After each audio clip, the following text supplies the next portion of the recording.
Mesdames, Mesdemoiselles, Messieurs, bonsoir et bonjour pour vous qui nous suivrez en rediffusion. Je suis très heureux de vous retrouver une fois de plus sur ce plateau de Numérica pour suivre cette émission Profondeur. C'est un deuxième numéro que nous allons consacrer aux chercheurs d'emploi, à ceux qui cherchent l'emploi après avoir terminé leurs études universitaires, après avoir obtenu leur licence. On va commencer par une dame, pour elle c'est spécial, elle s'appelle Fallon Tetila. Elle n'a pas encore terminé, mais elle est déjà à la recherche de l'emploi. Elle frappe par-ci, par-là, pour déjà prévenir le temps qu'elle termine, qu'elle se retrouve déjà en train de travailler. Elle s'appelle donc, je le répète, Fallon Tetila. Mademoiselle Fallon Tetila, bonsoir et bonjour. Bonsoir, monsieur. Ensuite, nous avons Monsieur Divin Massounda. Monsieur Divin Massounda, bonsoir et bonjour. Bonjour, bonsoir, monsieur Kibambi. Et enfin, Monsieur Kalambaï Kadima, bonsoir et bonjour. Bonsoir et bonjour, monsieur le journaliste. Alors donc, Fallon fait dans la communication, Divin juriste, a déjà terminé sa licence, et M. Kalamba également a déjà terminé, il est à la recherche de l'emploi, mais il a déjà travaillé par-ci, par-là. Pour le moment, il a arrêté le travail qu'il avait parce que la rémunération ne lui convenait pas. Il est à la recherche du mieux. Je n'ai pas trahi votre pensée. C'est exact. C'est fidèlement. Alors, je voudrais me tourner d'abord, il faudrait qu'on écoute pour la première fois mademoiselle Fallon. Comment faites-vous pour chercher de l'emploi? Vous faites comment? Merci, monsieur, pour la parole. Premièrement, pour chercher de l'emploi, je dresse d'abord ma lettre de motivation et après, je crée les contenus qui doivent être là-dedans et puis je dépose mon CV. C'est tout. Vous savez, ce qui nous intéresse, c'est de dire un peu aux autres les secrets qui sont les vôtres pour les aider aussi, le moment venu, à chercher de l'emploi. Que contient votre lettre de motivation? Oui, dans ma lettre de motivation, souvent je me préoccupe aux propriétaires de l'institution et en adressant, je sollicite un poste vacant et si le possible. Oui, c'est ça que je fais souvent. Et de mon côté, je n'attends pas d'abord finir mes études, depuis me promener avec mes CV, mes lettres de motivation, ceci, partout et par-ci, par-là. Et je commence d'abord à le faire quand bien même je suis à l'université. Oui. Alors, monsieur Kalambaye, ce qu'a dit mademoiselle suffit-il dans sa lettre de motivation? Dans la lettre de motivation, on met quoi? Tout ça, nous voulons aider ceux qui nous écoutent, les parents aussi qui nous écoutent, pour que demain, après-demain, quand leurs enfants auront terminé, qu'ils puissent savoir par où il faut passer pour obtenir de l'emploi. Que doit contenir une lettre de motivation? Dans une lettre de motivation, souvent, on le fait lorsque un employeur cherche une personne pour une tâche bien déterminée.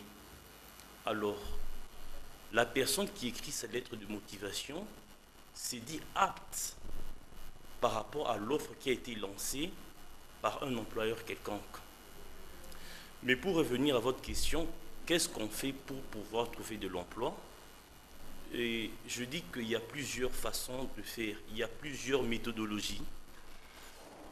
On fait sa lettre de motivation lorsqu'il y a une offre qui a été lancée. On fait une demande dans une entreprise de son choix, oui. une demande d'emploi, ou aussi, on peut aussi parler de sa situation à un frère, un ami, une connaissance. ou une personne qui connaît vos compétences peut aussi vous solliciter pour que vous puissiez travailler dans son entreprise. Donc, il y a plusieurs méthodologies pour pouvoir trouver de l'emploi. Monsieur Divin. En ce qui me concerne, je ne suis pas très attiré aux lettres de motivation parce que pour moi, c'est la profession d'avocat. Je dois être sincère envers moi-même qui m'intéresse. Alors pour être avocat, on n'invite pas les candidats à écrire des lettres de motivation. Il faut participer au concours organisé par un barreau quelconque. Et c'est ce que je fais depuis 2016. J'ai réussi à ce concours, j'ai réuni les dossiers. Et là, je suis à la quête d'un patron des stages qui va m'accepter dans son cabinet. Oui, mais c'est un peu court non, aussi, Monsieur Divin, parce qu'en attendant tout cela, vous pouvez utiliser vos connaissances à autre chose et donc, par exemple, solliciter un emploi ailleurs que au barreau, ailleurs que dans la magistrature, en attendant que les conditions puissent être réunies, en attendant qu'on vous appelle, en attendant qu'un patron fasse appel à vous. J'ai essayé de le faire une fois, mais finalement j'ai remarqué dans notre pays, quand il y a une entreprise qui cherche à embaucher, vous vous rendrez compte certainement, ils ont besoin d'une personne ou de deux personnes, mais les candidats se retrouvent au nombre de 3000 et ils vous soumettent à des calculs très difficiles qu'on a oubliés depuis l'école primaire. Alors, moi, je me suis donné la peine de ne pas déranger ma tête à outrance. Ah, il ne veut plus déranger sa tête. Non, en réalité, vous avez plus de chance si vous sollicitez quelque part en démontrant ce que vous pouvez changer à l'intérieur, ce que vous pouvez apporter à l'intérieur de l'entreprise et qui n'y serait pas, par exemple. C'est une des méthodes qui peuvent vous aider, n'est-ce pas, à vous rendre intéressant auprès des entrepreneurs. Même pour les stages aujourd'hui en Europe, eh bien, il faut que vous puissiez dire ce que vous êtes capable d'apporter à l'entreprise. Si ce que vous dites est intéressant, on vous appelle pour effectuer le stage en espérant que ce que vous avez promis, vous le mettrez. En terminant l'émission dernière, on a résumé tous ces problèmes entre le rationnel et le spirituel. Le spirituel ne va-t-il pas nous amener, ne constitue-t-il pas un danger? Parce que là, certains risquent de dire, j'ai terminé mes études, maintenant que Dieu fasse le reste. Monsieur... Bon, à mon avis, je ne pense pas. Je pense que et le rationnel et le spirituel à sa place. Donc, l'homme a sa part et Dieu aussi a sa part. Donc, ça veut dire que l'homme, après ses études, a le devoir de chercher de l'emploi, mais il ne doit pas rejeter le Seigneur. Il doit toujours associer le Seigneur à ce qu'il fait, à son activité. On ne demande pas d'un côté de se concentrer uniquement à rechercher l'emploi par plusieurs méthodologies que nous avons citées ici. Et on ne dit pas aussi qu'il faut simplement s'abandonner à la prière.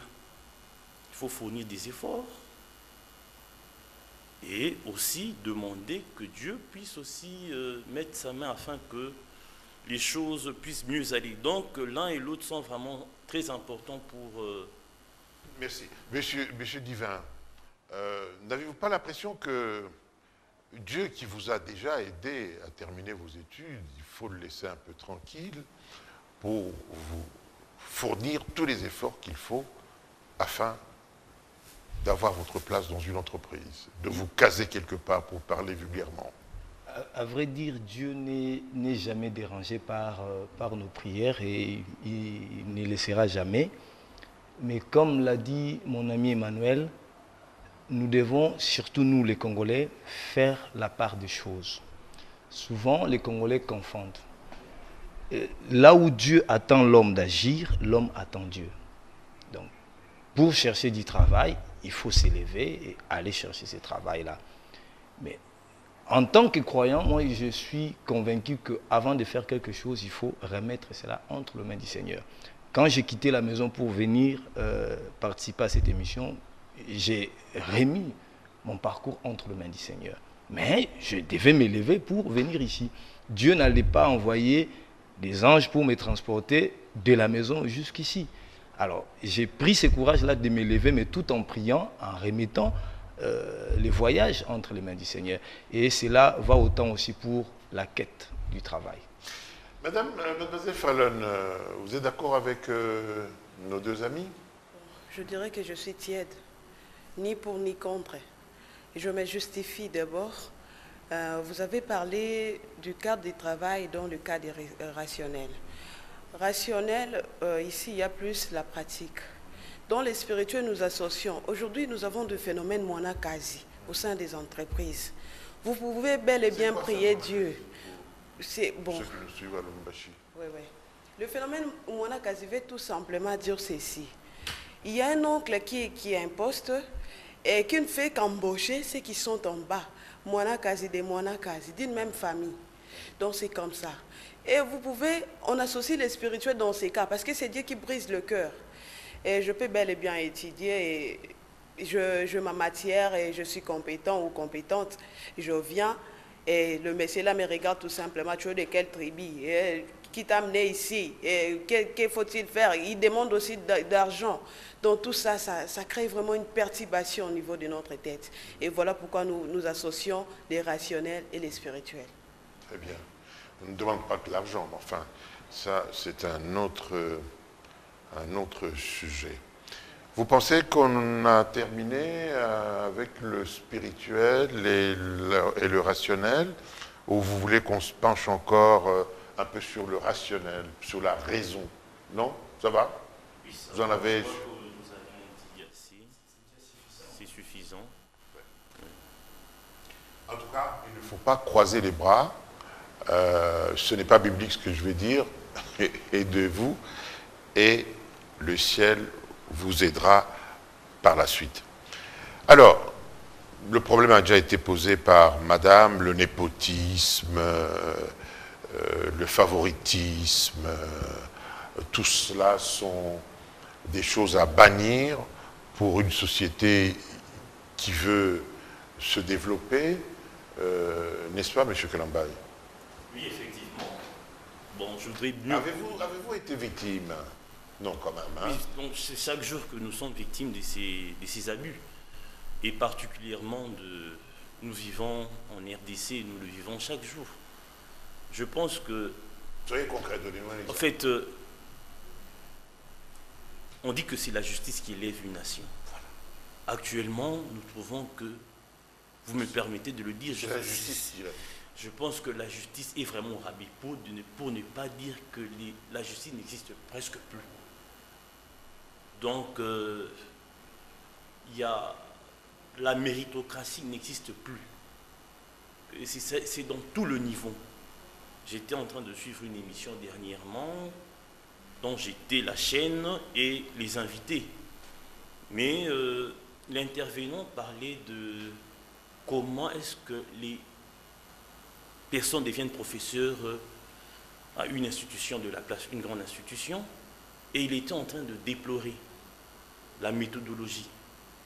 Donc il suffit d'être ami à une autorité, il y a des méthodes, il y a des raccourcis par lesquels on peut arriver jusque-là. Moi je pense que si on ne remettait pas les choses à leur place, nous allons continuer notre descente aux enfers. Donc d'abord... Donc on peut devenir professeur comme ça. Comme ça. On se réveille un matin. On connaît une autorité quelque part. Je ne sais pas qu'est-ce qu'il faut faire. Hein? Quelle est la procédure qu'ils ont, qui suivent pour devenir professeur. Et demain ils sont professeurs. Mais l'intervenant disait qu'ils ne sont pas respectés ces professeurs-là. Parce qu'ils n'ont pas la matière. Et ces genres de professeurs ne peuvent jamais se présenter devant un auditoire, devant les étudiants. Mais ils se présentent, ils ont quand même le culot Non, de se présenter. non, ils ont le titre de professeur, le titre de seulement. professeur, mais ils D'accord. ne peuvent jamais aller enseigner. D'accord. Parce qu'ils n'ont pas le niveau. Et certains chefs des travaux qui ont suivi la procédure normale ne peuvent pas le respecter. Parce qu'ils savent que ces professeurs-là n'ont pas le niveau. Ils ne sont professeurs que de nom. Que de nom. Terrible. Monsieur Divin, vous avez déjà entendu parler des cas semblables? Oui, bien que c'est un discours que nous évitons beaucoup, mais il arrive que certaines personnes soutiennent des thèses qui n'ont pas été rédigées par eux-mêmes. Donc, de la même manière qu'on peut rédiger pour quelqu'un un TFC, un mémoire, des licences, des DA ou de DS ou de master comme ça se nomme aujourd'hui, il y a certaines personnes qui soutiennent des thèses non rédigées par eux-mêmes. Bon, parce que généralement on comprend que lorsque vous avez les titres de professeur, ça vous donne une sorte d'estime dans la société. Et bon, mais certains ne respectent pas la procédure normale ou généralement ils ne sont pas compétents. Mais au-delà de ce qu'Emmanuel a dit, nous avons été enseignés par certaines personnes, entre guillemets professeurs, mais qui n'étaient pas compétents. Vous êtes là étudiant, vous suivez les cours, mais vous comprenez que les messieurs cherchent à comprendre les cours au même moment que vous. Parce que certains étudiants comme nous n'attendaient pas que les professeurs arrivent. Les bibliothèques étaient à la portée de tout le monde. Quand il y a un cours qui s'annonce, nous allons. Moi, personnellement, j'allais d'abord à la bibliothèque, j'ai lu, l'Internet est là, j'ai téléchargé beaucoup de cours. Et quand les messieurs se pointent, il vous enseigne, vous comprenez que lui-même cherche à comprendre les cours au même moment que vous. Et en ce moment-là, les étudiants ne comprennent absolument rien du tout. Bien entendu. Parce que ce qui se conçoit bien s'énonce clairement et les mots pour le dire arrivent aisément. Effectivement. Vous confirmez? Oui, je confirme et je suis d'accord par rapport à ce que vient de dire le monsieur. Et j'aimerais aussi m'adresser directement à chers professeurs. Mes chers professeurs, nous vous aimons bel et bien. Mais ce que nous déplorons, j'adhère l'idée des Amenga qui disait « Après nous vivons, nous rejetons ». Quel genre d'ancêtres serons-nous pour eux? Et vous, professeurs, vous nous formez étant que des élites ou soit je ne sais même pas comment m'expliquer. Aujourd'hui, il y a des professeurs, comme dit mon frère Divin, qui cherchent à comprendre la matière au même moment que les étudiants. Ils nous transmettent des messages de matière sans pourtant qu'eux-mêmes vérifient. Donc c'est déplorable, c'est déplorable. Oui. Bon, on a parlé des autres. Maintenant, essayons de parler de vous-même. Est-ce qu'il vous arrive de faire une analyse introspective pour trouver quelque part des failles qui sont les vôtres? Peut-être failles qui sont dues au fait que la formation a été donnée par des gens, entre guillemets, incompétents. Est-ce qu'il n'y a pas un examen que vous faites vous-même pour dire j'ai quand même eu des failles lors de ma formation? Non. Évidemment, je le fais chaque jour. Comme, se remettre en cause. Bien sûr, chaque jour je le fais. Ça, c'est bien. Comme un être normal, je me dis qu'est-ce qui n'a pas marché, Oui. qu'est-ce que je n'ai pas fait. Parce qu'en vérité, je me dis que j'ai accusé vraiment un grand retard. Et là, je me forme chaque jour parce que je sais que nous sommes dans une société de concurrence. Je suis dans la lecture, je me dis qu'est-ce que je n'ai pas très bien compris, j'essaie de voir un peu comment font les autres. Donc cette question me revient tout le jour. Chaque matin quand je me réveille, je me pose à moi-même les questions, qu'est-ce qui ne va pas? Très bien. Pourquoi? Oui, en même temps vous dites que nous sommes dans une société de concurrence et en même temps vous dites que la justice n'existe pas. C'est un peu contradictoire. Non, en fait, ce sont des histoires que nous retrouvons dans notre société. Oui. Et il faut les dénoncer, bien entendu. Oui, c'est ce qu'on fait ici. Nous sommes ici pour dénoncer ces genres de comportements ou de phénomènes. Donc, il est vrai qu'il y a des gens qui arrivent à certains postes de responsabilité par les moyens qu'eux-mêmes connaissent. Mais aussi, il y a des gens qui méritent. Comme l'avait dit Divin, il dit qu'il est cassé la tête. Pourquoi? Parce que il y a un test quelque part et on n'a besoin que de 2 personnes. mais vous devez être sûr d'être parmi les deux personnes, si du moins on doit aller sur la méritocratie, et vous devez vraiment multiplier les efforts. Il faut beaucoup lire, beaucoup s'informer. Et c'est une question qui me revient chaque jour à l'esprit. D'accord. Monsieur Duvert, est-ce qu'il vous arrive vous-même aussi de vous remettre en question, de faire une analyse pour vous poser la question de savoir, mais est-ce qu'il y a des choses que je n'ai pas bien faites pour les compléter? Parce qu'en attendant d'être appelé au barreau, peut-être que vous pouvez passer par autre chose. Effectivement, moi, en ce qui me concerne, je me suis toujours dit que si j'ai des failles par rapport à ma formation de juriste, cela est dû aussi au système éducatif qui n'est pas adapté dans notre pays. Je viens à l'université de Kinshasa pour apprendre les droits. On me dispense un cours d'informatique qui est d'ailleurs très bien, mais la manière de dispenser ces cours-là, on m'enseigne les langages binaires. 0, 1, circonférence, des choses que je ne maîtrise pas. Alors que mais vous êtes là pour les maîtriser, justement. Alors que si ces cours-là étaient enseignés d'une manière, dispensés d'une manière pratique, par exemple, on s'est dit, bon, tu es juriste et tu seras magistrat, avocat, tu pourras un jour tenir des conférences via, comment on appelle ça, PowerPoint. Je n'ai jamais appris ça, mais on m'enseigne sur des 0, 0, 0, 0, 0, 1, on appelle langage binaire. Je ne vois pas, moi, l'utilité de ces zéros par rapport à ma formation de juriste, et ça me donne le dégoût de suivre ces cours-là. Un cours comme la comptabilité, moi aussi j'ai été victime d'un professeur qui enseignait la comptabilité. Alors c'est comme s'il ne savait pas que dans cet auditoire, il n'y avait pas que ceux qui ont appris la section commerciale. Il y avait des pédagogues, ceux qui ont fait le latin philo, qui n'ont jamais entendu parler des comptes 10, comptes 13. Et comme il enseignait très mal, il ne savait pas s'abaisser au niveau de tout le monde. Je n'avais pas le goût de suivre ces cours-là. Et maintenant, je me dis, il faut faire d'autres formations pour vous n'avez rien perdu parce que maintenant, c'est le WADA. Le WADA vient encore déranger. Déranger ce qui... Alors, oui, Fallon, par rapport à tout ce qu'on dit, est-ce que vous vous mettez aussi, vous faites la communication, je ne l'ai pas dit, est-ce qu'il y a des moments où vous vous remettez en cause en même temps que vous apprenez des choses? Oui, je me remets en cause et je me dis, il y a des fois, ce n'est pas aussi de ma faute.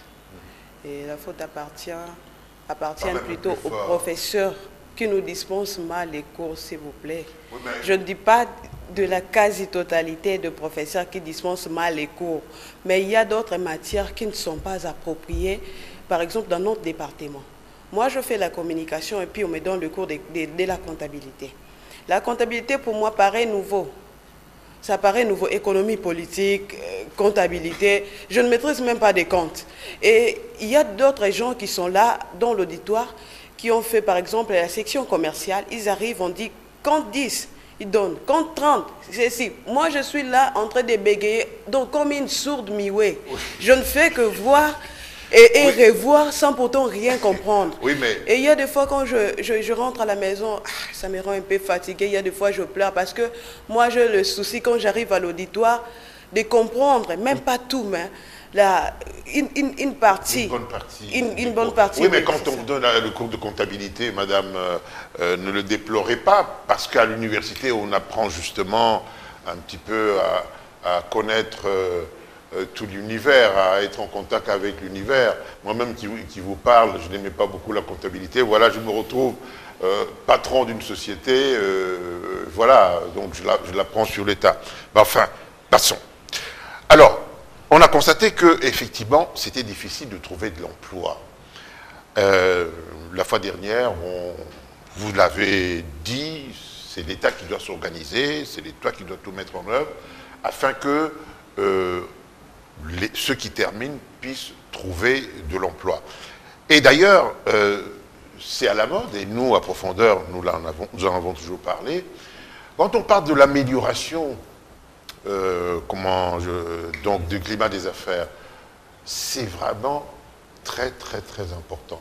Ici même, sur ce plateau, nous avons essayé d'inventorier le nombre des riches Congolais. On n'en a pas trouvé beaucoup. Alors, s'il n'y a pas de riches pour créer des entreprises, des grosses entreprises, eh ben, qu'est-ce qu'il faut faire? Il faut donc améliorer le climat des affaires et permettre à ceux qui ont de l'argent, principalement l'extérieur, à venir créer des emplois. Nous avons essayé de comptabiliser le nombre de riches Congolais, ceux qui ont eu beaucoup d'argent. Aujourd'hui, pour la plupart, ils sont par terre. Et donc, quand on parle de l'amélioration du climat des affaires, ça doit avoir un sens. Et d'ailleurs, il faut croire que si ce climat ne s'améliore pas, c'est parce que ça arrange certaines personnes. Je vais vous donner un exemple.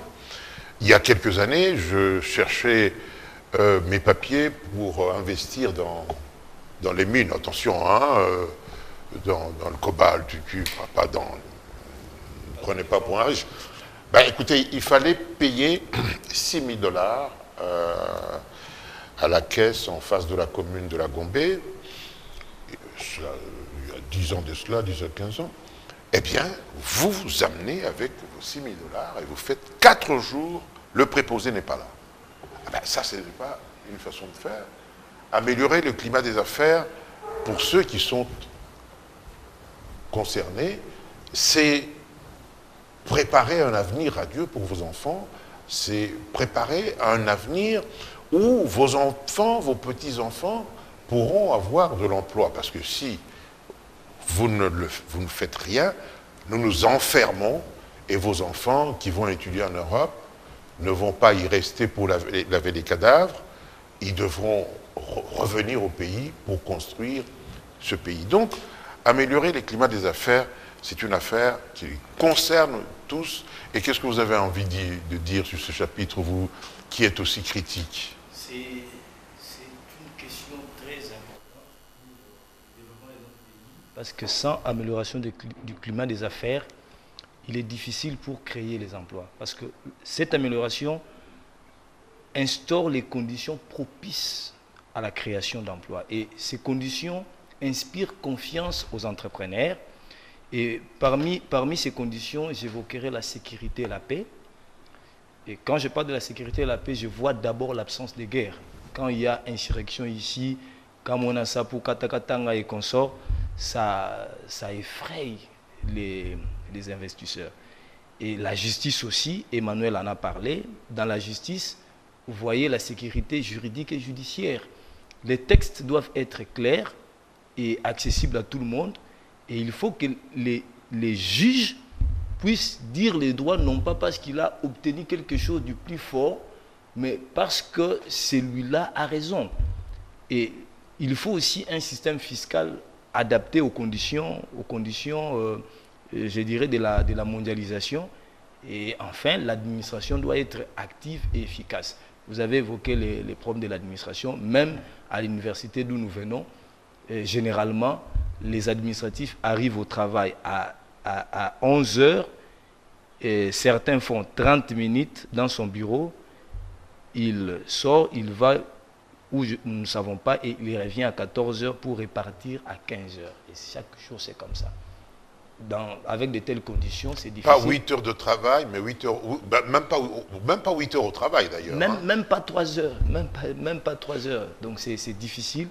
Et si les choses continuent de cette façon-là, les gens qui ont l'argent iront ailleurs, ils iront peut-être, je ne sais pas, en Éthiopie, ils iront en Mauritanie, ils iront en Angola, au Ghana, et ils vont fuir les Congo. Très bien. Kalambay, climat des affaires. Je dirais que c'est vraiment impératif, c'est pas facultatif.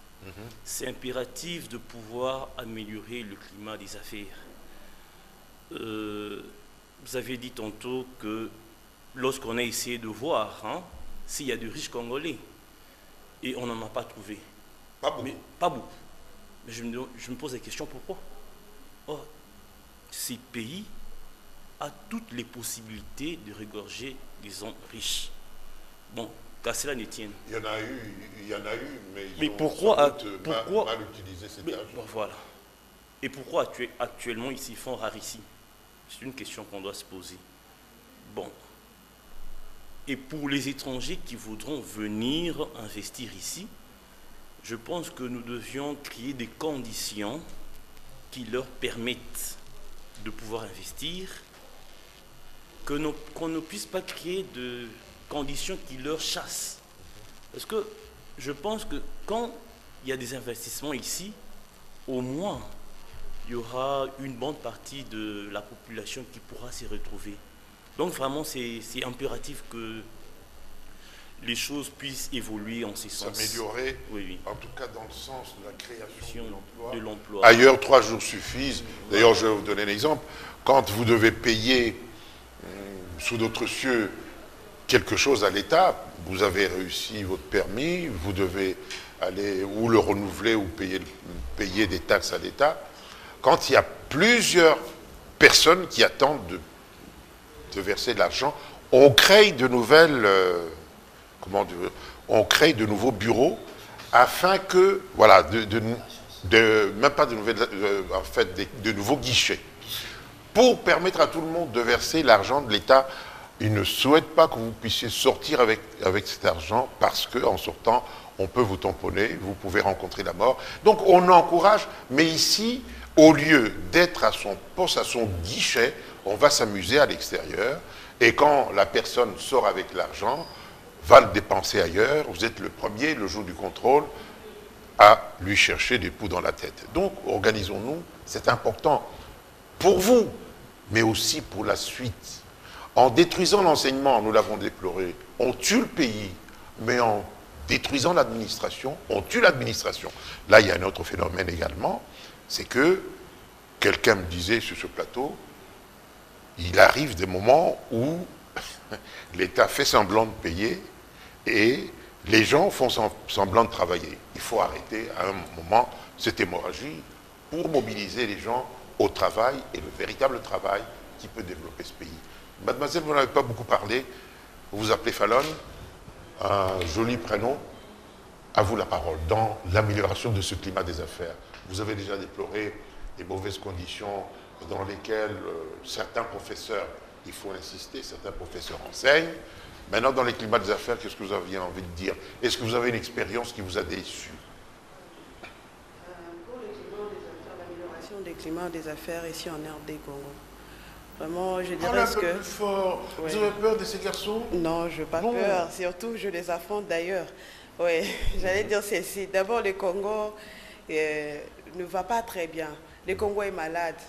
Et on a reçu la présence des Chinois et des Indiens aussi qui nous ont aussi facilité quelques tâches. Ils ont embauché nos frères et sœurs qui étaient en chômage aussi. Tant que le pays n'est pas stable, et nous voyons tant de magasins qui s'enferment déjà, et les Indiens partent, les Chinois aussi également, et parce que le pays n'a pas de paix. Et la situation du pays n'est pas aussi si stable, et cela décourage aussi.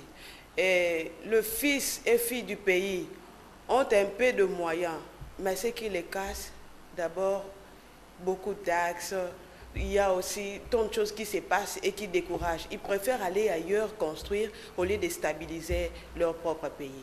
Et le climat vraiment n'est pas vraiment amélioré. Et l'État congolais doit chercher de pistes de solutions pour que ce climat des affaires soit amélioré. Oui, vous avez parlé aussi des taxes, impôts et taxes, effectivement. Bon, vous en avez parlé en juriste. C'est vrai que trop d'impôts tue l'impôt, tel que l'impôt est perçu quand arrivent les redressements, est tout simplement ridicule pour le pays et pour ceux qui le font. De l'argent gagné comme ça, c'est pas de l'argent qui profitera à la famille, c'est l'argent qui tuera la famille, parce que c'est un argent mal acquis. D'ailleurs, pour la plupart de ceux qui ont eu beaucoup d'argent et qui l'ont gaspillé, c'est parce que cet argent était indûment gagné. Puisque nous sommes d'accord avec... vous aviez peut-être envie d'ajouter quelque chose, non? Oui. De parler de la précarité de l'emploi aussi en République démocratique du Congo. Oui. Hein. C'est-à-dire qu'on peut trouver aujourd'hui un emploi et demain en perdre facilement parce que l'État ne sécurise pas les investisseurs. les banques s'ouvrent, aujourd'hui, demain, ils ferment. Et ça aussi, c'est une question qui tue l'emploi dans notre pays. Vous donniez d'ailleurs un exemple sans citer l'entreprise. Oui, effectivement, heureusement que mon frère m'a rappelé. En vous tendant le micro, oui, j'espérais que vous puissiez le effectivement, j'ai parlé déjà de travail déguisé l'autre fois là. Et c'est pas simplement du côté de l'enseignant, c'est partout. Il y a une connaissance qui me parle ce matin me disant qu'elle a reçu une lettre de remerciement. Parce que l'institution, elle évolue, doit fermer. Vous voyez, quand elle a eu cet emploi, elle pensait que déjà son problème était résolu. Mais après quelques années, même pas une année, bon, je ne sais pas, mais voilà. Aujourd'hui, ils sont en train de fermer. Donc moi, je pense que l'État congolais doit créer des emplois viables et à longue durée. Lorsqu'on laisse tout entre les mains de privés, on crée aujourd'hui et demain on ferme parce qu'on n'a plus assez de moyens. Et c'est comme ça que les gens peuvent travailler et facilement se retrouver dans le chômage. Donc, les gens ne sont pas assurés, quelque part. Ils ne sont pas assurés que l'État puisse prendre ses responsabilités en créant des emplois. L'État peut créer des emplois dans l'administration, mais surtout, l'État doit favoriser les hommes d'affaires à bien sûr. créer des emplois et des emplois stables. Stables, oui. Durables. Et les emplois ne peuvent être durables que si les conditions politiques sont bonnes.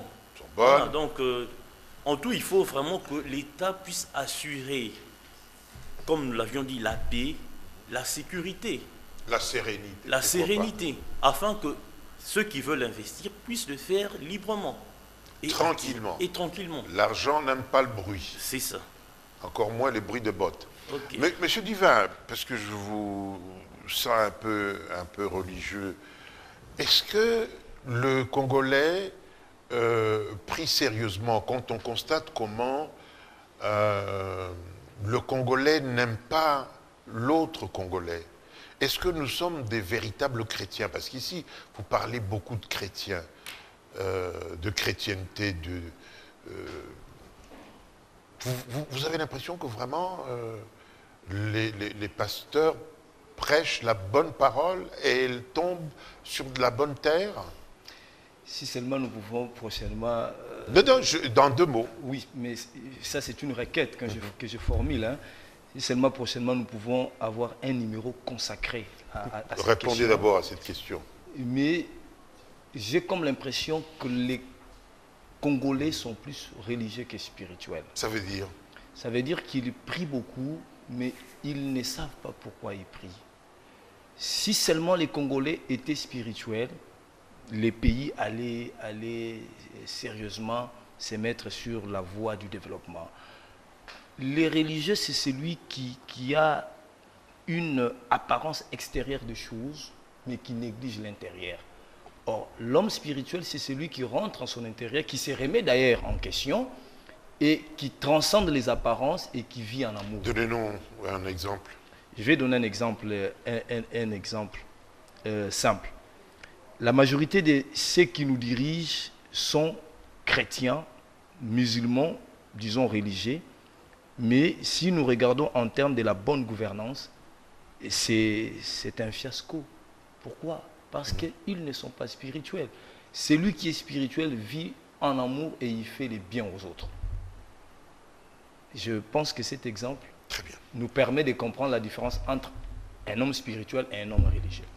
Donc, ne pas être heureux tout seul, vous qui essayez d'être heureux tout seul, vous vous trompez parce que ça ne va pas durer très longtemps, une joie non partagée.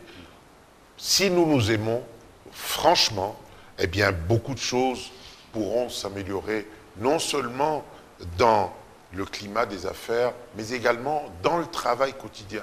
Vous travaillez correctement, vous avez des bonnes relations avec les autres, tout ça favorise le développement. Nous sommes les acteurs de notre développement. C'est nous qui devrons nous mettre véritablement en cause pour que ce pays marche bien. On parle, le Premier ministre a inauguré hier, je crois, une réunion, une énième réunion sur le climat des affaires. J'espère que cette fois-ci, tout le monde le comprendra. J'en doute, moi, personnellement, parce que j'ai l'impression que Satan est en train de faire son travail. On ne s'aime pas, on ne sait pas s'entraider franchement, on ne sait pas, on n'aime pas la promotion des autres. Tout est comme pris entre les mains du seul diable. On va bientôt, me signale-t-on, terminer cette émission. Je vous donne à chacun un petit mot, une petite minute pour encourager les autres à ne pas faire tomber les bras, à continuer à chercher de l'emploi. D'abord divin. Aimons ces pays, nous n'avons que la RDC comme patrie, même si nous allons à l'extérieur, nous finirons par revenir ici. Et nous pouvons aimer les pays qu'en travaillant. Même les seigneurs nous invitent à travailler.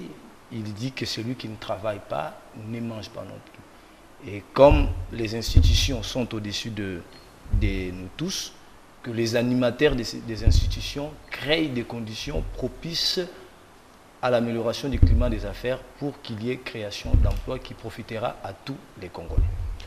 30 secondes, mademoiselle. Vraiment, je suis amatrice de mon pays et j'encourage les femmes et je leur prodigue des conseils aussi de ne pas baisser leur voix.